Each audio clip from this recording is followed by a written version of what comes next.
Ci troviamo in Normandia. In Normandia, quella dello sbarco in Normandia. In un atoll. In un atoll dove notoriamente in Normandia non ci stanno gli atoll, ma insomma va Non ci bene. sono gli atoll, però Però ci stanno degli splendidi amplificatori. Allora, bravo Giulio. azienda francese situata in Normandia che opera dal 1997. Confesso, è la prima volta che sento un atoll.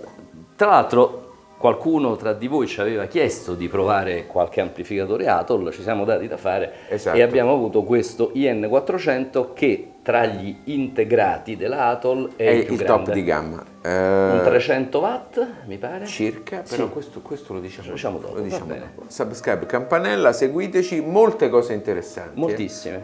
Eccellente prodotto, a tra poco, ciao. Ciao.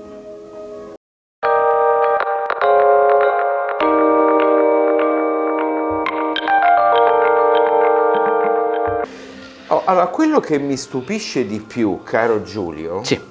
nell'enorme novero di prodotti dell'Atoll è la quantità di lettori di CD a catalogo, ne che hanno fatti un sacco. che sono 9 modelli. Sì, No, vero. alla faccia del CD, no, poi qualcuno ci ha anche insultato quando abbiamo fatto Certo. la prova del... Ma quello però è lo sport nazionale. lo sport nazionale, dice, ma perché i CD sono... No, allora voglio brevemente ribadire, noi non è che siamo contro i CD, ci mancherebbe altro, Li usiamo. semplicemente a noi fa più piacere, più comodo e più soddisfazione utilizzare la musica immateriale per vari motivi. Sì, ma poi c'è anche il discorso che, avendo un feedback da quelle che sono le statistiche, ci sembra di poter dire che la vendita dei supporti fisici è in declino, ma questa cosa però è suonata come un insulto alle mamme e alle sorelle di diversi tra i nostri ascoltatori, quindi per carità. Ecco, quindi si vendono un sacco di CD. Esatto. Tutta gente che sta in giro con buste di CD. Bravo, quindi l'Atoll è una di quelle aziende che crede ancora fermamente nel CD. Atoll che tra l'altro nella sua, diciamo, non lunghissima storia si è anche molto dedicata all'aspetto dell'home cinema. Esatto. E ha fatto tantissimi prodotti per quel segmento lì. Poi ci sono integrati serie Signature, e questa è la serie Evolution. Vari integrati, Perdonami, scusami. No, questo si chiama Evo in quanto è l'evoluzione di un IN 400 senza Evo che aveva una forma molto bella. Lo facciamo vedere in overlay, bellissima, molto inconsueta. Questo invece ha una forma. Poi si accompagnava. Sì, esatto, molto, molto caratterizzato dal punto di vista del design. Questo qui invece è un, diciamo così, più normale amplificatore.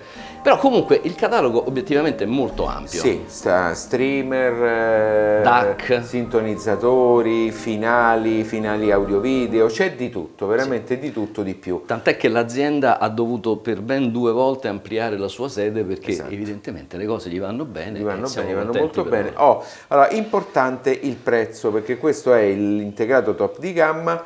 E costa 5.700 euro, quindi per un integrato top di gamma non mi sembra una cifra particolarmente onerosa. No, anche perché insomma è un integrato che ha tanti accorgimenti di grandissima raffinatezza, a partire dal cabinet che è fatto veramente molto bene, ma poi lo vedremo anche dal punto di vista delle soluzioni circuitali. È un prodotto molto pensato, molto curato e quindi è un prezzo più che accessibile. Dimensioni compatte, non vi aspettate, nonostante i 160 watt su 8 e i 300 su 4 delle dimensioni stratosferiche, pesa molto perché ha un trasformatore da 1 kW, poi lo vedremo, però non è enorme, con queste alettature che ora l'architetto ci descriverà. Prego Giulio. No, sono ricavate dal pieno, semplicemente è un blocco di alluminio, diciamo, però lavorato CNC. Forma che è molto spessa la lastra che costituisce il pannello frontale, da circa 1 centimetro,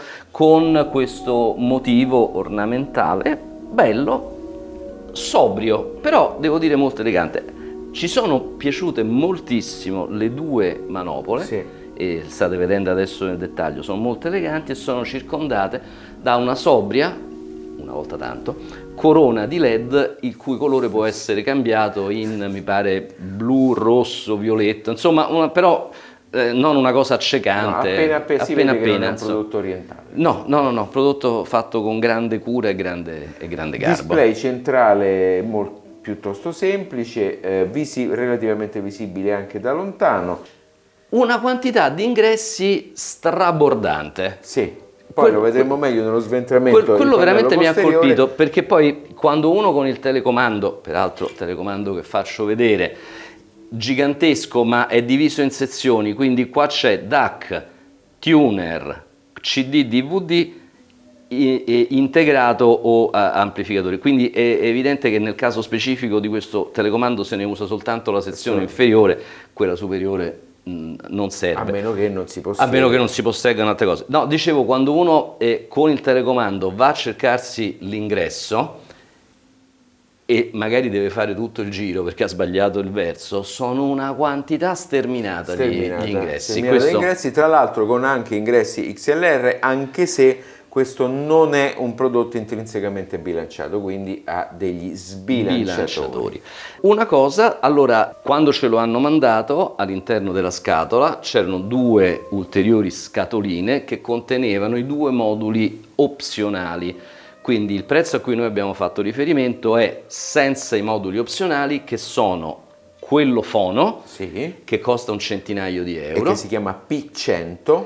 Con possibilità di funzionare con testine MC, MM e un po' di possibilità di aggiustamento del carico. Sì. E poi un modulo digitale che è una schedina che si mette dietro, che si chiama DA200 e che costa 350 euro, che contiene il DAC, degli ingressi ottici, coassiale, USB e il modulino Bluetooth per il quale poi c'è una sorta di antennina che esce sul pannello posteriore. Quindi se lo volete nudo e crudo bene, se lo volete col fono e col DAC c'è da spendere poco. C'è da spendere poco, in effetti 100 euro per il fono, che è un fono che funziona bene, e adesso non è una cosa da strapparsi i capelli, però insomma comunque il mestiere suo lo fa.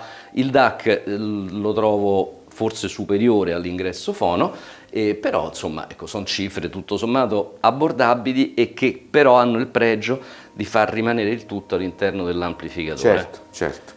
Va bene, allora io già l'ho aperto. Ecco. Perché ho anche già fatto uno short ai nostri followers. L'ho aperto pure io, perché i modulini me li sono montati io, vero, me l'ero dimenticato. Attenzione Giulio, ti eri dimenticato di collegare il flat del DAC. Volevo lasciare a te l'onore. Ho capito, così non avrebbe funzionato. Esatto, molto interessante. No, se no ti offendevi e quindi... È vero, certo. No, che poi non è così semplice perché ho dovuto staccare, però insomma alla fine ci sono riuscito. Se proprio la vogliamo dire tutta, secondo me l'inserimento di questi 2 moduli non è proprio alla portata del cliente generico. Sì, allora, il fono è molto semplice, il DAC siccome ha un flat che è piuttosto difficile da incastrare sotto, ho dovuto staccarlo dal DAC, attaccarlo sotto, attaccarlo sopra, è meglio che lo fa il negoziante. Secondo me è meglio che lo fa il negoziante. O direttamente il distributore. Allora andiamo allo sventramento e poi all'ascolto, anche perché già vi diciamo da adesso, non so se tu sei d'accordo, che all'ascolto ci è piaciuto tantissimo. Sì, no,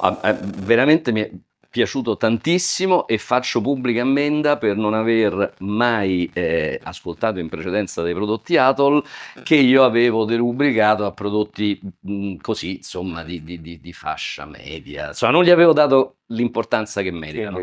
Mi devo assolutamente ricredere. A tra poco, ciao! Beh Giulio, allora cominciamo subito da far notare ai nostri follower quanto è grande il trasformatore toroidale. E per farlo io mi posiziono di lato. Diciamo che è 10 cm, se non qualcosa di più, enorme. Ed è un trasformatore, con doppio avvolgimento per i 2 canali. Doppio avvolgimento, allora, questo è un avvolgimento, verde, blu, e poi ce n'è un altro, verde, blu, vedete? Ok, 8 cavi, e questi sono per i 2 canali, perché questo è dal trasformatore, perché qualcuno ha detto ma non è dual mono, il trasformatore ha doppio avvolgimento. Doppio avvolgimento. Ok? quindi un canale e l'altro. Questo è l'ingresso della 220 volt, Sì. eccolo qui, e questo invece è l'alimentazione di servizio, quella dopo lo stand-by, perché prima dello stand-by c'è questo. Infatti nel sito della Atoll si parla di 2 trasformatori. 1 e 2, e qui dentro arriva la 220 volt, vaschetta di alimentazione e cablaggio, ok? Perfetto. Cablaggio che va da una parte alla terra, questo è l'attacco di terra, e poi i due poli della 220. Già che stiamo in tema di alimentazione, Sì. onde evitare fraintendimenti, ti dispiacerebbe alzare la scheda rack così ci stanno, ecco, 6 più 2, 6. 4, 6 sono della Atoll, marchiati Atoll, e Marchiati sono da Atoll. 6800 microfarad l'uno. Ok, Ok, ci siamo? perfetto. 71 volt, questo giusto per essere precisi. Quindi, visto che parliamo di tensioni alte, guardiamo gli 8 MOSFET di uscita.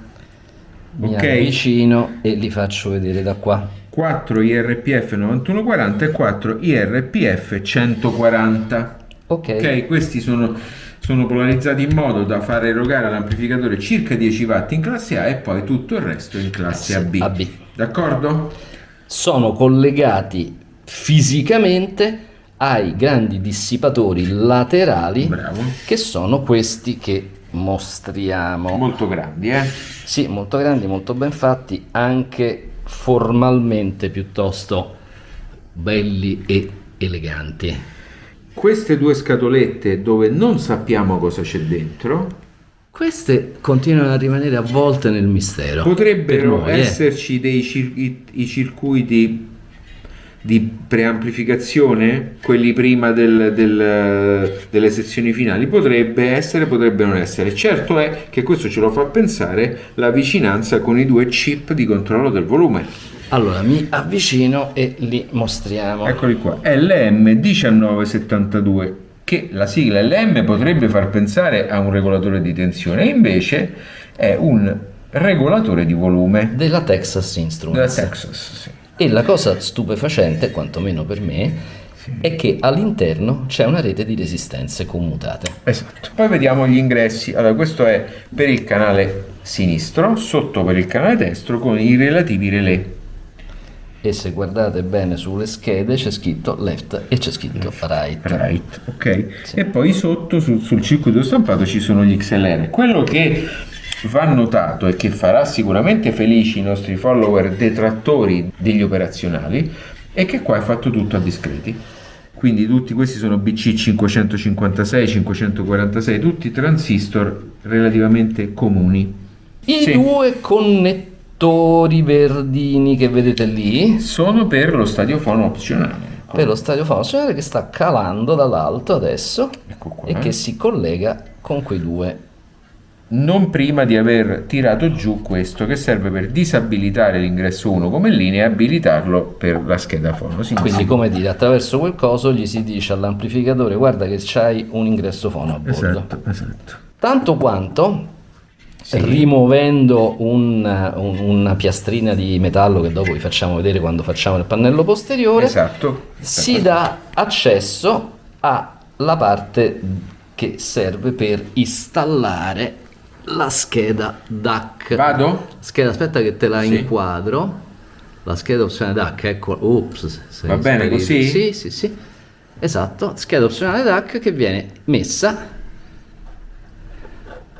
nell'altro verso, con i componenti verso il basso, perché il modulo Bluetooth deve andare a palletta sì, l'ho messa. Esatto, sì, ecco, questa va messa così, installata va così, così. ma ovviamente io l'ho girata per far vedere. Ah no, per far vedere i componenti, Esatto, certamente. i 3 quarzi, l'XMOS dell'USB, il chip 4490 della Sakika 6 che fa da DAC. Insomma, questo è un DAC che costa 350 euro ed è un giusto, e fa il suo mestiere. Ecco. Ricordiamo però che non è un modulo di rete, è un No, DAC, no, quindi no. questo amplificatore non ha connettività, diciamo, per lo streaming, a meno di non considerare tale il Bluetooth.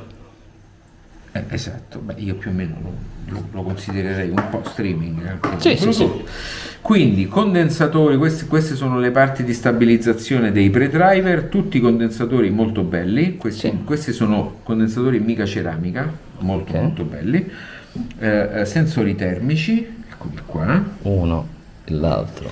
Questa qua. Questi sono i relè che servono per proteggere i diffusori, Sì.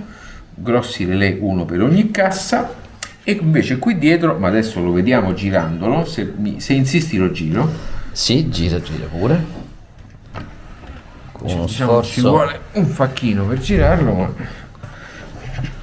Io penso che buona parte del peso di questo amplificatore sia da attribuirsi al trasformatore e un'altra buona parte al telaio che insomma è tutto bello in metallo pieno. Guardate questo particolare qui che sto inquadrando, vedete che insomma è un bel lavoro dal punto di vista della metallurgia.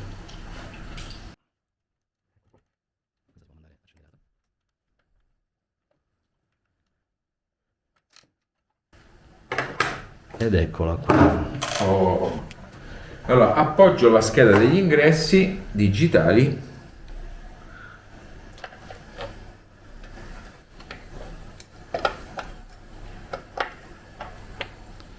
Ed eccola qua. Quindi abbiamo la scheda con USB, due ottici, due coassiali e il modulo Bluetooth coperto da quel tappo. Building post molto belli, originali, non Sì. abbiamo visti in altri amplificatori. Questo è Aspetta, li l'ingresso, inquadro dall'altro lato così si Sì. vedono meglio. Ok. ingresso AUX, che può essere fono o AUX, e qui va installata la torretta per la massa. Sì. E poi qui ci sono 1, 2, 3 ingressi, ok? Un tape loop che qualcuno Sì. dice che serve, qualcuno dice che non serve, il bypass, l'home theater bypass, e poi qui ci sono i pre-out che possono essere utilizzati anche per subwoofer e due ingressi XLR oltre al trigger. Ok. Quindi una dotazione estremamente completa di ingressi. Non si potrebbe volere di più. No, direi che la completezza c'è. Allora Giulio, adesso andiamo all'ascolto, perché devi dire in preview ai tuoi follower Ai miei. che questo amplificatore ti è piaciuto particolarmente. Molto, molto, molto. Sì, sì, dal Esatto. punto di vista proprio della prestazione sonica a me è piaciuto A Giulio moltissimo. è piaciuto. Quindi andiamo all'ascolto. Ciao. Ciao, ciao, ciao. Abbassiamo Giulio. Allora, cari follower, partiamo da qui, sì. Cari follower, dovete sapere che ho dovuto tenere a bada Giulio perché gli è talmente piaciuto questo amplificatore che non ha fatto altro che ascoltarlo e raccontarmi quanto gli piaceva, giusto? Ma sì, perché ogni tanto capitano questi prodotti che, come dire, emozionano. E questo qui è uno di questi, per cui mi sono fatto delle lunghe sessioni di ascolto cercando di insomma cogliere un po' quelle che sono le caratteristiche della personalità di questo apparecchio, e devo dire che è stata una piacevolissima cavalcata attraverso insomma i nostri brani di riferimento o anche cose che magari non mi capitava di ascoltare da tanto tempo. Però è indicativo che insomma quando capitano questi apparecchi che ti chiedono proprio di essere ascoltati e uno lo fa con piacere, con trasporto, significa che c'è quella piccola scintilla in più, che fa sì che poi ancora oggi dopo tanti anni a me questo lavoro emoziona, perché perché è un lavoro? è un lavoro, dovrebbe essere un lavoro, insomma. Una cosa perché a me mi diverte. Sì, Certe volte mi chiedo, ma quello che sto facendo è un lavoro? Ok, allora, mi è piaciuto da morire la capacità, l'incredibile capacità di risoluzione dei piani sonori, quindi sono tutti piani sonori. Hai preso appunti addirittura? Io ho riempito pagine e pagine del quadernino che tu mi hai portato dalla Rotel, okay. con la copertura in pelle, e quindi io lo uso per prendere appunti. Però non voglio essere tranchant rispetto ai tuoi appunti, perché poi ci siamo condivisi più o meno le stesse impressioni, ma non vorrei distruggerti gli appunti. No, assolutamente. E quindi i piani sonori sono molto spaziati fra di loro, ed è come se ci fosse la capacità espressiva per ogni strumento. Sì. Qualsiasi cosa ha il suo corpo, il suo respiro, il suo afflato, e viene lasciato libero di esprimersi nel migliore dei modi. E questo l'abbiamo sentito in tantissime cose, e la traccia per esempio che utilizziamo tanto come riferimento, che è quella di Rea Mannoia, Sì. in particolare a me piace di più, e penso a te perché quell'altra che usiamo normalmente è un po'... Lindbergh è un po' come dire, mi ha riempito le orecchie. Ho proprio sentito dei particolari del pianoforte di Danilo, come alcuni dettagli della voce di Fiorella che prima non avevo mai sentito prima. Sì.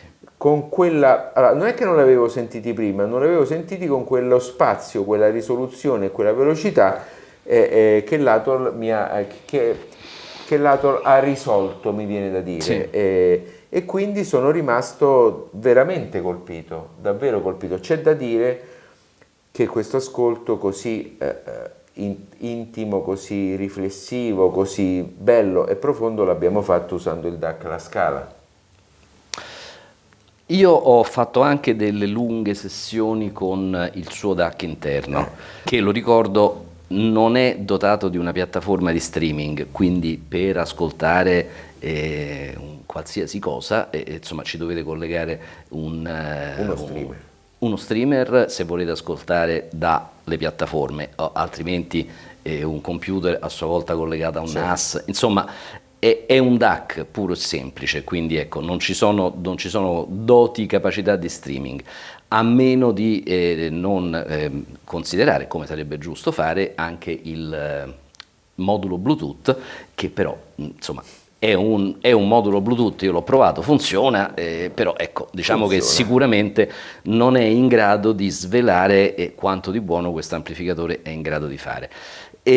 Stiamo ragionando di un modulo DAC che fa il mestiere suo, ma stiamo parlando di un modulo da circa 300 euro, quindi obiettivamente la differenza di un DAC esterno buono, come può essere appunto la Scala MK2, si è sentita immediatamente, ed è stata quella che mi ha permesso di entrare proprio nel vivo delle caratteristiche espressive di questo amplificatore. Allora, io vorrei aggiungere a quello che tu hai detto, sul quale sono perfettamente d'accordo, un paio di cose. E a me la prima, diciamo, immediata impressione è stata quella di uno stage amplissimo, con una estensione laterale veramente sbalorditiva e con una densità di informazione sempre uguale su tutto l'arco, diciamo, dell'asse orizzontale. Quindi questa cosa, ho in testa una quinta di Mahler e un concerto in re minore di Sibelius, quello per violino, e dove, come dire, quasi una veduta panoramica su un'orchestra, quindi uno può guardare qui, può guardare qui, può guardare qui, sì, e vede gruppi di strumenti, chi più avanti, chi più indietro, ed è come appunto stare su una terrazza panoramica e guardare un paesaggio, o come stare seduti in ottava, decima fila dentro l'auditorium e guardare verso il palcoscenico. Questa cosa colpisce perché tante volte abbiamo, anche con questi stessi diffusori a parità di sorgente, avuto degli stage larghi, ma talvolta cambiano le densità, è come se fosse più denso il suono al centro, un po' meno lateralmente, poi di nuovo più denso. Qui è un riempimento omogeneo. L'altra cosa che mi ha molto colpito, e è una cosa che ho fatto notare questa mattina a Giancarlo, in un paio di registrazioni di violino e orchestra, il violino ha un corpo, quando riprodotto da questo Atol, che normalmente io non ho sentito, cioè è come se del registro basso del violino che c'è, questo Atol fosse in grado di trasmetterti tutte le informazioni possibili. È come se, insomma, confrontato a questo Atoll, quasi tutti gli altri violini che uno sente sono sempre un po' striduli, un po' troppo sbilanciati verso il registro alto. Qui lo senti come deve essere. A me è capitato, ho avuto la fortuna di sentire un violino suonato anche da un bravo violinista in una stanza a distanza di 1 metro, e vi assicuro che il violino non è soltanto quelle note alte, altissime che uno è abituato ad associargli, c'è anche un corpo, c'è anche una sonorità della sua cassa armonica. Ecco, quello che mi ha sbalordito di questo Atoll è stata la naturalezza con la quale lo ha trasmesso. Ora, intendiamoci, qui stiamo parlando però di un discorso che è di tipo puramente sonico, di ascolto. Assolutamente. Io credo che su questa cosa bisognerebbe fare un piccolo distinguo. A me ha colpito tanto, qualche tempo fa, un commento di uno dei nostri follower o non follower, non lo so, insomma, comunque, che diceva: a me della timbrica non me ne frega niente, tanto io devo ascoltare i Metallica. Allora, al di là del fatto che anche ascoltando un disco di Metallica c'è un discorso, la timbrica c'è comunque, ecco, forse stiamo parlando di un discorso qualitativo e di un discorso quantitativo, cioè laddove questo Atoll è in grado di dispensare emozioni, qualità a piene mani, e forse ci sono altri apparecchi che sono in grado di dispensare pressione. Non che l'Atoll non lo faccia. No, non che l'Atoll non lo faccia, ma se state cercando pressione, forse questo non è il vostro migliore amico. E la violenza di uno stato solido estremamente potente con un'alimentazione da 2 kW, questo non è l'amplificatore giusto, ma è un amplificatore. Prima, quando parlavi di violino, mi è venuto quasi da dire, lo dico adesso, ho sentito il legno del violino, cosa che normalmente non si sente, cioè ho proprio percepito chiaramente la cassa armonica del violino. Quindi se volete andare in quella direzione, in una direzione estremamente introspettiva, questo sicuramente è, anzi, per quanto mi riguarda, è l'amplificatore fino adesso che più di tutti ha saputo esprimere questo tipo di... in questa fascia di prezzo. In questa fascia di prezzo. Poi ovviamente noi lo abbiamo provato con le Kaya S12, l'abbiamo provato con le Opera, quindi con casse da 5.000 euro, e queste che, compresi gli stand, quasi costano 10.000. Sì.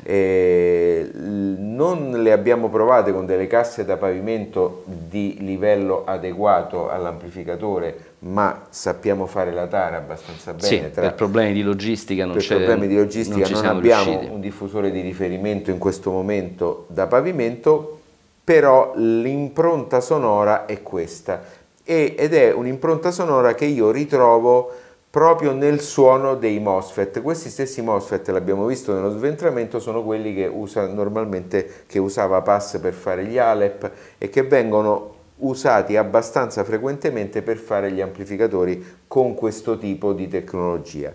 In questo caso però sono stati implementati in un modo straordinario, veramente straordinario. E sì. Quindi a me verrebbe da dire, di questo amplificatore io non mi sono neanche più che tanto interessato a quanti ingressi, quante uscite, il perché, il per come. Cioè, questo è un amplificatore che ti invita a giudicarlo soltanto dal punto di vista della prestazione sonora. Poi può essere un discorso che a qualcuno non interessa, può darsi che di questo livello di dettaglio, di attenzione, legittimamente a qualcuno non gliene importa assolutamente nulla, va bene, amici come prima. Però ecco, questo è un amplificatore che secondo me, dal punto di vista proprio dell'estetica sonora, è un prodotto fantastico. Che poi chiama diffusori sorgente di livello superiore rispetto a lui, senza dubbio, tanto che mi viene da dire il DAC interno prendetelo come una sorta di omaggio, se lo volete comprare per 350 euro fatelo, ha una Saki Kasei 44,90, ma indipendentemente da questo, per sentirlo esprimere davvero al suo meglio ci vuole un DAC esterno. Il modulo fono, che invece abbiamo utilizzato con il nostro giradischi New Horizon, si è comportato invece piuttosto bene. Per cui Giulio, l'esperienza con questo amplificatore è un'esperienza veramente appagante. Sì. Io lo consiglierei davvero a tanti, tra l'altro c'è anche dal punto di vista estetico, l'abbiamo detto prima, lo voglio ribadire, è anche compatto, non scalda neanche troppo, No. tende quasi a scomparire. Facendo riferimento a amplificatori di una fascia di prezzo più alta, ci siamo prima confrontati e ci è venuto da fare un paragone con il Vitus, l'RI 101 MK2 e con il Griffon Diablo 300.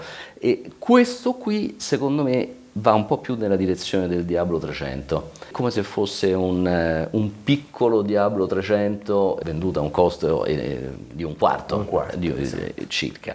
Però ecco, come riferimento estetico secondo me gli assomiglia un po'. Per fare un po' capire anche la scala valori con il quale lo abbiamo confrontato, perché noi immediatamente ci è venuto da confrontarlo con quello. Non è un suono da classe A, non è un suono da classe AB standard, che normalmente è più violento, e la classe A è estremamente più dolce. Questo si colloca un po' a metà in una fascia in cui alla fine non siamo abituati a questo suono. È un suono diverso, estremamente appagante, ma un po' diverso dal solito, quindi un po' diverso dal classico amplificatore in classe AB, come altrettanto dalla dolcezza e dalla morbidità dell'amplificatore in classe A. Sta un po' a metà.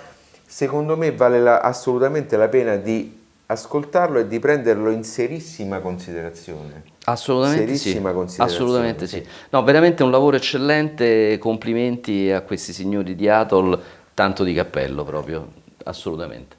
E tra l'altro mi viene da dire con un rapporto qualità-prezzo, perché qui di integrati su questa fascia di prezzo ne sono circolati tanti, sì, forse decine addirittura, e devo dire che questo è quello che mi è piaciuto di più in assoluto. Sì.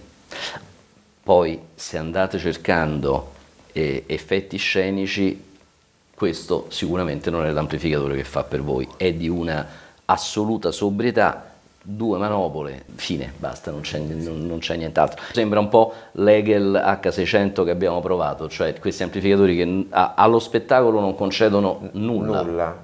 Anzi, l'Egel c'ha il display anche un pochino più grande. Sì, questo addirittura è, no, veramente proprio nulla, cioè quasi un atteggiamento monacale proprio, esatto. Niente. Va bene. Va bene, allora subscribe, campanella, seguiteci anche sul sito, andatevi a leggere anche l'articolo sul sito. Ciao. Ciao.